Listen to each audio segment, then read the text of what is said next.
Hello, welcome to CFM's Fire FIVE. I am here with my co-host Grimmus, aka the Cowboys.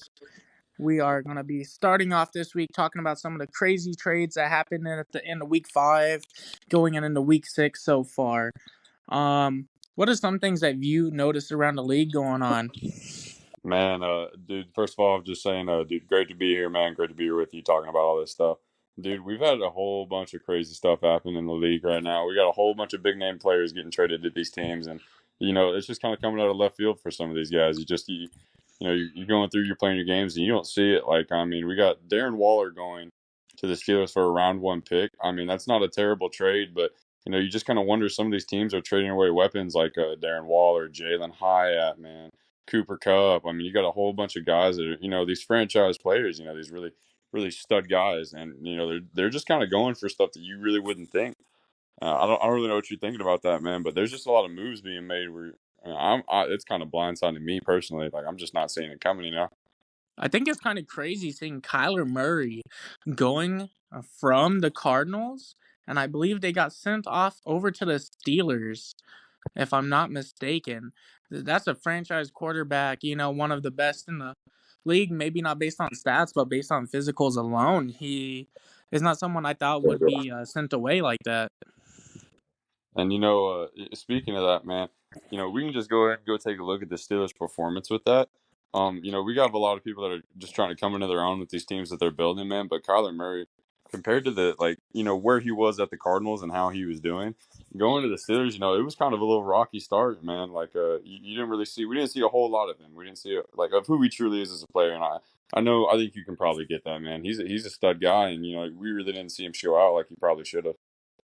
Yeah, see here. Let me see if I can pull up these stats over here for that Steelers game if they've been able to proceed with that already. And obviously, the Cardinals are not looking so good, but they are 0-5 currently on the season. But you wouldn't think that someone that's 0-5 on the season would go and trade away one of their pieces that you would want to build around as a franchise here. Yeah, no, I agree with you completely, man. And it's kind of you can kind of see a trend going in the league right now. I mean, we got a lot of guys questioning their starting quarterbacks, and not even taking me out of that, because I got Desmond Ridder at my starting QB, and I've been kind of questioning whether I need to start moving on and maybe try to get a QB in the draft, or what I need to do. But I mean, we got guys like the Jags who are questioning Trevor Lawrence's performance. I mean, Mac Jones has been passed around. We just got a whole lot going on right now, QB wise, I think. And I think everybody's kind of struggling to adapt to that. But not even just that. I mean, we have some young studs, franchise quarterbacks like AR5 and CJ Stroud that are really getting sought after by these teams. And, some of these teams, they're even considering it, like the Texans. And I mean, it's kind of crazy to see, dude, because I mean, granted, they're weapons on offense and anybody would want them, but I mean, that's kind of something to build your team around. And we're seeing a lot of that happening in these trades. Yeah, no, people are trying to get rid of almost their entire roster almost to acquire some of these players. But bringing back up that Kyler Murray situation, his very first game for the Steelers, he had 330 passing yards, but was not hitting with his receivers at all, having a QBR rating of 42.3 with a 1-to-8 touchdown ratio, which that's Darn. not looking too good for him. No, it is So, not, man. so he definitely needs to start hitting on his making sure he's getting his receivers in stride and getting used to when they want to cut and how and when and where they want to get that ball placed at. But now that I think we've talked enough about some of these trades and stuff that's been going on around the league, I Definitely. think we should really talk about some of our offenses this week, of our top 5 offenses. I think that's something we want to start on. You got to say them in the news. Would you like to lead us off again with that once more?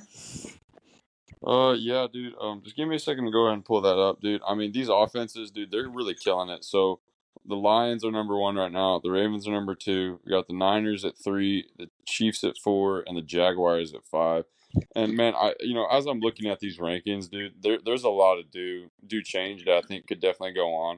So the 49ers sitting at 3. I mean, we could take that situation and kind of flip it. Let's say he had a good not saying that Brock Purdy's a terrible quarterback, but let's say he had a solid QB like Lamar Jackson.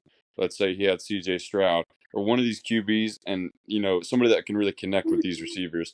I think it would be a whole different listing if we really put it in that, perspective in that different kind of way. Mhm. And I truly think that the 49ers are about to move up in this for sure, especially after seeing the Ravens playing currently. We've been checking in on it live. The game's going on right now. We kind of assumed they were just going to be in number two because of how dominant their offense has been all season. They've been pushing 500-600 yards a game, and I almost put them in the number one slot for offense going into the next week. But watching this live game against the Titans, I don't think he had a proper game plan set for him. Yeah, and I concur with you on that. For I will give one thing to the Ravens though, man. He's made that team work and that franchise really coming out of the ground. Essentially, especially a lot of the injuries he's had on the defensive side of the ball, he's really had to compensate on offense, and you can see Lamar kind of struggling with that, but you can also see him coming through that and pushing through that and still getting these wins and still putting up these rushing yards and these passing yards against all these opponents that are really good defensively. We're seeing that a lot in this league. And I mean, not even just with these top five contenders. We got guys like the Pats who are coming into their own offensively. And, we got a whole bunch of guys that I think still got a lot in the gas tank this season that are going to come back. Yeah, very true. And then at our number five slot, we kind of have someone that's been a little sneaky all season. He has been in like top three, averaging the number three slot in everything. And that's the Jaguars. I think he deserves a little bit more credit just because you don't really pay attention to him. He's been at the bottom like the leaderboards compared to everyone else, but he's been solid on offense, solid on defense, and I think he's my come behind guy. We get to see him upcoming against the 49ers, and we're going to see the big difference between that number one slot and that number five slot here in our league. And I couldn't have said it better myself. Honestly, you're not wrong. I kind of see I like what he's doing. All right, and hear me out on this. He's coming in from behind. He's kind of staying low key on the radar. He's not putting up crazy numbers, but he's definitely not producing on offense on the offensive side of the ball.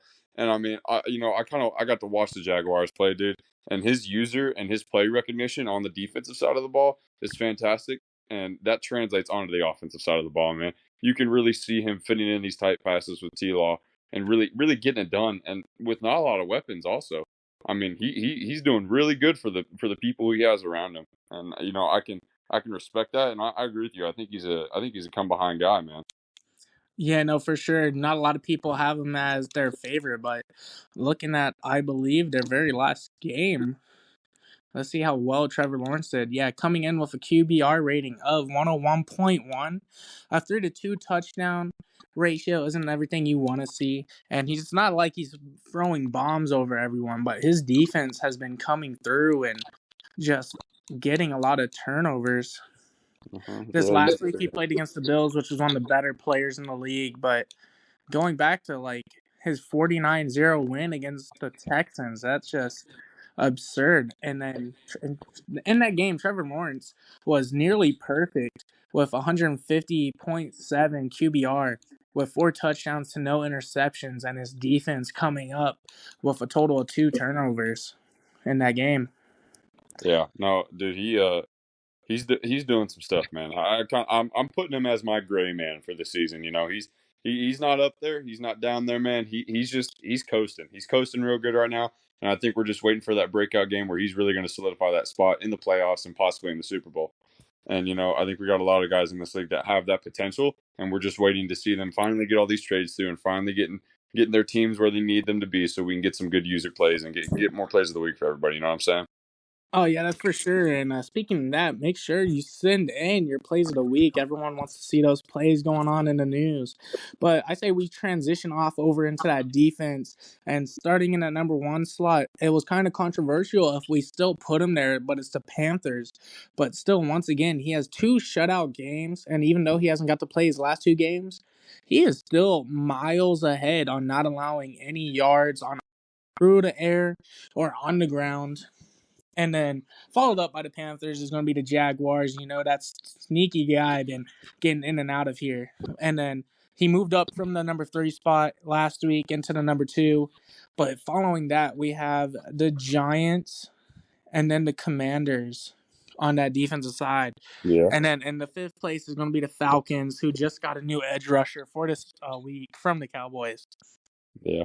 And man, speaking of that, dude, I really hope Shaquille Barrett does the best for you, dude. But kind of coming off of that, man, dude, the Panthers are, and I say this wholeheartedly, probably one of the best defensive users we have in this league, and it shows. All right. The dude is just a stud. He's a stud with play recognition. He can really kind of get it, man. And, we keep saying he's miles ahead, too. And I'm not saying he's not going to be here in the next few games, but it's a toss up, dude. We got a lot of gray men sitting in this league right now. We got a lot of guys that are really just trying to get these trades through and get their defense, capable and ready to go. And I think, and no diss to the Panthers, but I think that number one spot is up for grabs, honestly. Yeah, especially with a lot of people coming in through and being able to, be able to stop our other users in this league. I think the defense has been more shining than not throughout this league than the offense. You see a Agreed, lot more low scoring games where defense is the one scoring most of the points for a bunch of these teams. agreed, man. I couldn't concur more, man. And we have, and it's pretty crazy. We always talk about a lot of offensive weapons that we're seeing, man. But I think we need to transition. What are we seeing defensively that we're working with, man? Because there's a lot of guys on this team that have stacked rosters, but some of those teams aren't shining. Like they do on paper. Some of those teams they're just not producing like we need them to. Like I said, we got growing pains. We got people coming into it. But the Panthers, man, they're killing it with the D. That is, it's not the best. It's not the greatest D we've ever seen before. And they're killing it. And I think there's a lot of teams coming through this league that their defensive players are going to end up making a change. And I think we have these franchise players that we're not talking about enough. Yeah, no, that is very true. The only game that the Panthers actually been able to not play this season, though, I believe was against the Lions, and it had to be a forced sim, and that ended up being the highest points allowed. But if you go back and look at the previous weeks that he actually got to play, the amount of points he allowed was a total of 3 touchdowns. And the most of those went to the Falcons with 14 points. And the Falcons actually got those points off of turnovers based off of the Falcons, the top 5 defense as well, showing out that they can keep up. But if the offense can't, they can't. But only allowing 21 points through 4 weeks of football, that's mad impressive. No, that is mad impressive, man. And kudos to you, Panthers, man. Wish you nothing but the best this season. Dude, it's still up for grabs, We still got a whole lot going on. I think the defense, the way that the Panthers have made that shine, I think we're gonna start seeing a little bit more of that as more people, get in this league and grab the spots and get in this league and really figure out what they're doing. We have open spots. We just need to get people in here. That way we can finally start solidifying, the people that we're picking. Yeah, of course. And then speaking about our Fire Five, and it isn't always just about offense and defense, but I think we should talk about our main 5 guys going into this next week, our top performers. Would you like to start us off with our number 1 candidate on that list? Yeah, man. So number one right now, we got the 49ers out here, dude. And, like I said, he makes big plays. All right. He makes big plays and he makes them work fast. And he adapts to the defense that we're running. And, he hits it. He hits it and he finds the spots that work, man. So we got the Niners at 1. And then moving on from that, like I said, we got the Panthers at 2, dude. And they're a stud team, but we're about to talk about a team that I think we haven't been given enough credit, man, and that's the Jets, dude. The Jets, I was fortunate enough to get to play against them, man, and I can say this wholeheartedly. He whipped me up, dude. I mean, he's a stud user, and he has fantastic play recognition, not only on the defensive side of the ball, but also on the offensive side of the ball. And that's something that we have a few users that have it, but he really solidifies it in his game. And then sitting at number 4, we got the Jaguars, and number 5, the Ravens. Yeah, uh once again, after seeing this going on, watching live, the Ravens might be dropping a spot in the next week. But right now, we're fine keeping them here. They've been performing pretty well up to this point. We're just not going to talk about the game going on live now. Here, let me check in. I'll get you a live score for that Yeah, if appreciate he you. hasn't Appreciate you. if he Hey, hasn't turned away from it. like he's been saying, guys. Hey, if you guys want to join this league, comment below and let Coles do his thing, dude. We're really trying to get everybody in here and solidify who we want in this league. We're planning on this being a long-term league. We want people who want to stay here and be here for the builds and be here for the long haul. So let's try to get that in. Also, if you're in this league already and you're watching this stuff and you're supporting it, thank you so much, man. And let's get those plays submitted. Let's get these things going, and let's try to make that transition to Twitch so we can get more plays and get a little bit more interactive. But what's that score? Cole's hit me with it.